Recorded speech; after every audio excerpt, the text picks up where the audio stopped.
Halo, apa kabar, Bung Rocky? Kalau kita lihat di politik nasional hari-hari ini, kalau kita ngomong Jakarta itu kan karena nasional, orang mulai mikir ini apa PDIP udah mau, ya, pokoknya ini habis-habisan lagi lawan Jokowi dan cara apapun gitu, itu akan dia lakukan termasuk kalau toh harus bersekutu dengan PKB dengan mengusung Anies gitu, bahkan juga termasuk bersekutu dengan PKS gitu mengusung Anies.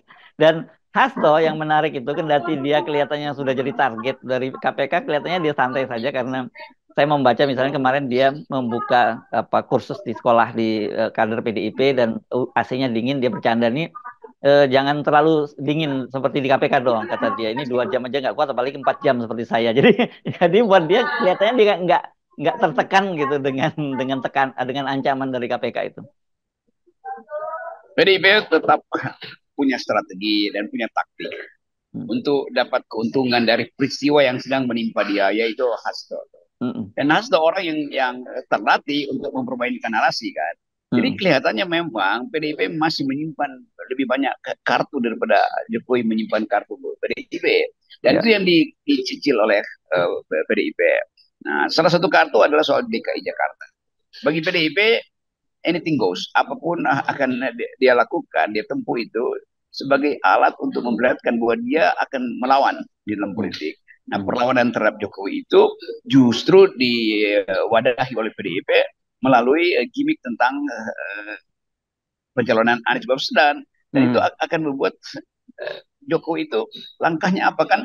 Jokowi selalu berpikir nggak mungkin PDIP bisa menggait Anies tuh. Anies tentu punya cara berpikir tertentu. Walaupun ada problem dengan legitimasi Anies di hadapan PKS misalnya atau di hadapan Nasdem, tetapi bagi PDIP diambil alih aja isu itu kan. Kalau Hmm. PKB dan PDIP sepakat untuk mendorong Anies, itu artinya PKB juga ambil risiko dan risiko itu juga dihitung oleh Caimin. Caimin juga kan orang yang nakal, yang Hmm. berani untuk menentang Jokowi dengan taktik yang ada lucu-lucunya, tapi itu kadang-kala menjebak tuh. Jadi kelihatannya Jokowi tidak punya langkah lagi untuk menghalangi PDIP untuk maju terus dalam politik. Demikian juga PKB.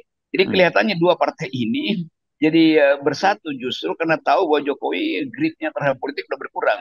Hmm. Anies adalah faktor di situ. Jadi Anies jadi pengumpul suara untuk mengaktifkan kembali politik oposisi pada Jokowi itu. Hmm.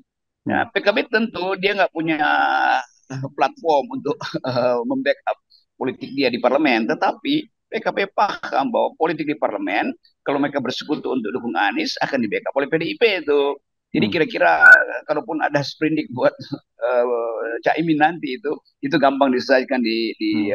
parlemen karena dengan mudah PDIP bisa dorong lagi hak angket itu bersama dengan PKB. Jadi kita Hmm. mesti lihat ini secara lebih makro bahwa PDIP mampu untuk menandingi cawe-cawe Jokowi yang sedang menghina PDIP melalui pentargetan Hasto sebagai tersangka. Ya, ya.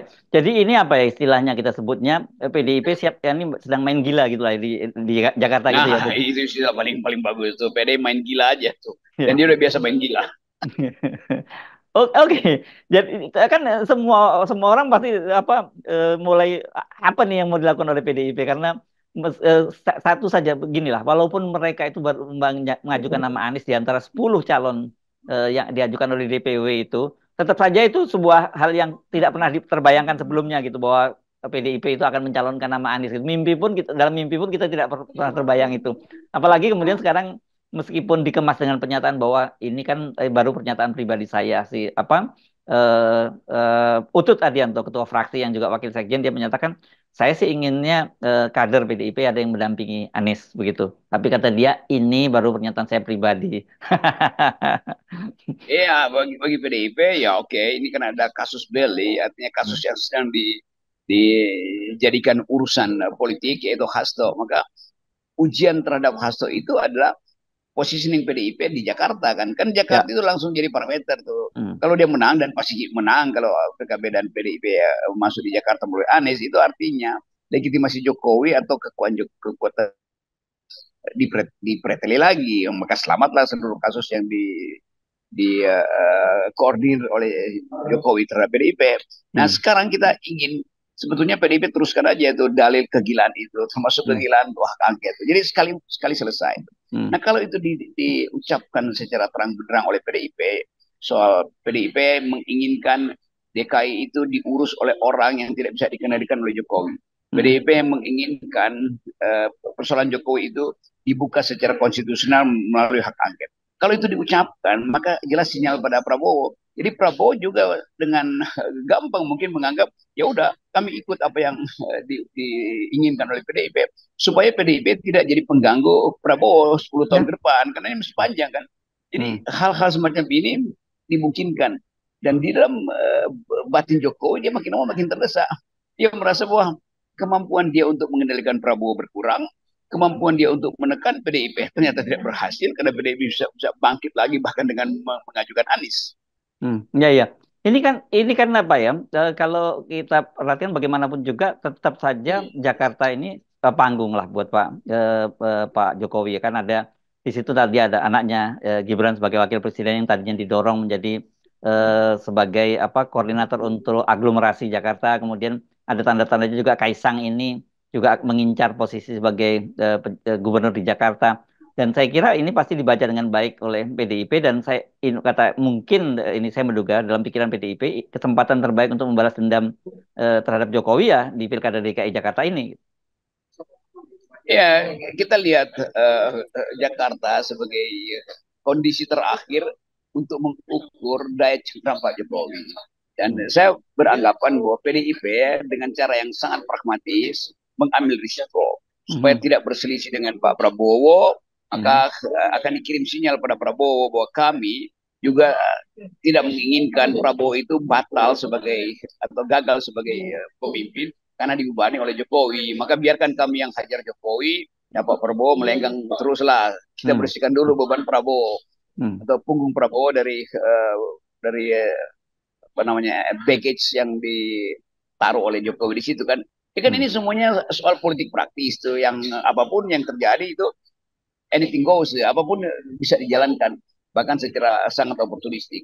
Karena hanya dengan cara ini kita melihat bahwa PDIP itu betul-betul bisa berfungsi sebagai penyeimbang bukan sekedar pada Jokowi tapi juga pada Prabowo. Jadi sinyal bahwa PDIP menguat itu juga akan membuat Prabowo berpikir ulang untuk terus mendukung Pak Jokowi kan.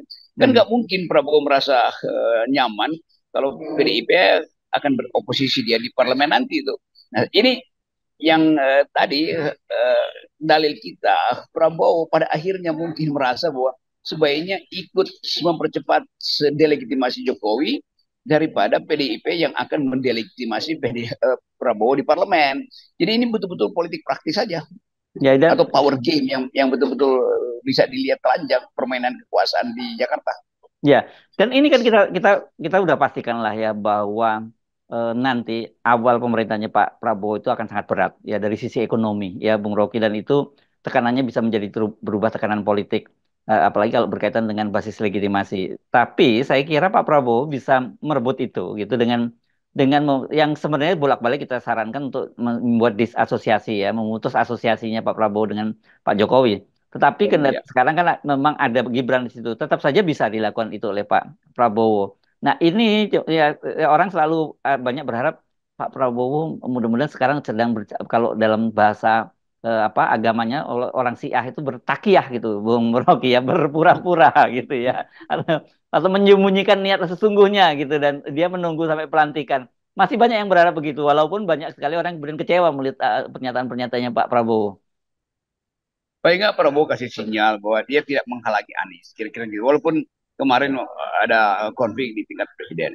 Tetapi bagi Prabowo lebih baik dari awal menyatakan diri akan secara sinyal untuk tidak mengikuti perintah Jokowi ketimbang dia masih bermain-main seolah-olah dia akan meneruskan proyek Pak Jokowi. Walaupun Jokowi juga tahu bahwa ya apapun Prabowo itu adalah leader, seseorang yang mungkin akan meninggalkan Jokowi. Jadi kecemasan Jokowi hari-hari ini justru karena dia takut ditinggalkan Prabowo dan takut bahwa PDIP menang di Jakarta. Tuh. Kalau dia PDIP menang di Jakarta itu artinya Jokowi itu udah selesai tuh masa kepemimpinan dia. Apalagi kalau pilkada itu baru nanti November dan ketika Prabowo terpilih ya Prabowo menganggap bahwa ya udah kalau begitu Gerindra ikut mendukung Anies kan itu Itu hal yang bisa terjadi di dalam politik Indonesia tuh. Karena polanya adalah menunggu momentum. Jadi sekali lagi kita senang aja melihat Anies ada di situ, bukan karena Aniesnya, tetapi karena PDIP mampu untuk bermain politik secara gila-gilaan. Iya, iya. Dan saya kira sebenarnya kalau yang terpilih misalnya katakanlah di situ Anies dan dukung di PDI dan sebagainya buat Pak Prabowo itu bukan ancaman sesungguhnya. Kan mereka ini kan ancamannya buat Pak Jokowi dan tentu saja dinastinya Pak Jokowi dalam hal ini Gibran, Kaisang dan juga Bobi kalau ada nantinya gitu. Itu yang saya bayangkan. Dia tragis betul Pak Jokowi. Dia udah taruh Gibran di tempat Hmm. Prabowo, dia berupaya taruh Kaisang di Jakarta, dan Hmm. dua-duanya dipermainkan oleh isu bahwa Jokowi tidak boleh melanjutkan kepemimpinannya. Dan itu Hmm. yang kita sebut sebagai power game akan begitu tuh. Walaupun terlihat bahwa tidak mungkin PDIP mendukung Anies, tidak Ya. mungkin Prabowo diam-diam mendorong Anies, tapi semua itu terjadi karena politik adalah dasarnya adalah kesempatan yang harus dimaksimalkan se, sehabis-habisnya tuh. Nah, kalau Prabowo kita mengerti Pak Prabowo, dia ingin secara otentik menunjukkan pada rakyat bahwa dialah pemimpin. Belum pernah terjadi dalam sejarah Prabowo tampil sebagai orang kedua tuh, nggak mungkin tuh. Hmm. Apalagi orang yang sekedar dikendalikan oleh pejabat sebelumnya itu presiden tuh. Jadi dari segi watak Pak Prabowo pasti akan mengambil segala cara untuk menunjukkan bahwa dialah yang memimpin. Ada Gibran di situ, tetap program ya Gibran itu adalah wakil saya dan bisa saya tidak fungsikan tuh. Kaisang pasti akan dibatalkan. Kalau Kaisang minta dukungan Gerindra, pasti Gerindra akan batalkan tuh. Kan nggak mungkin Anies Hmm. akan nego dengan Gerindra hanya karena Gerindra ingin mencalonkan Kaisang tuh. Anies merasa bahwa sudah cukup di Jakarta PKB, PDIP dan PKS sudah cukup buat dia tuh. Jadi Hmm. sekali lagi ini beban yang pasti ditanamkan sejak awal oleh sejarah untuk menghukum Jokowi. Jadi sejarah selalu begitu.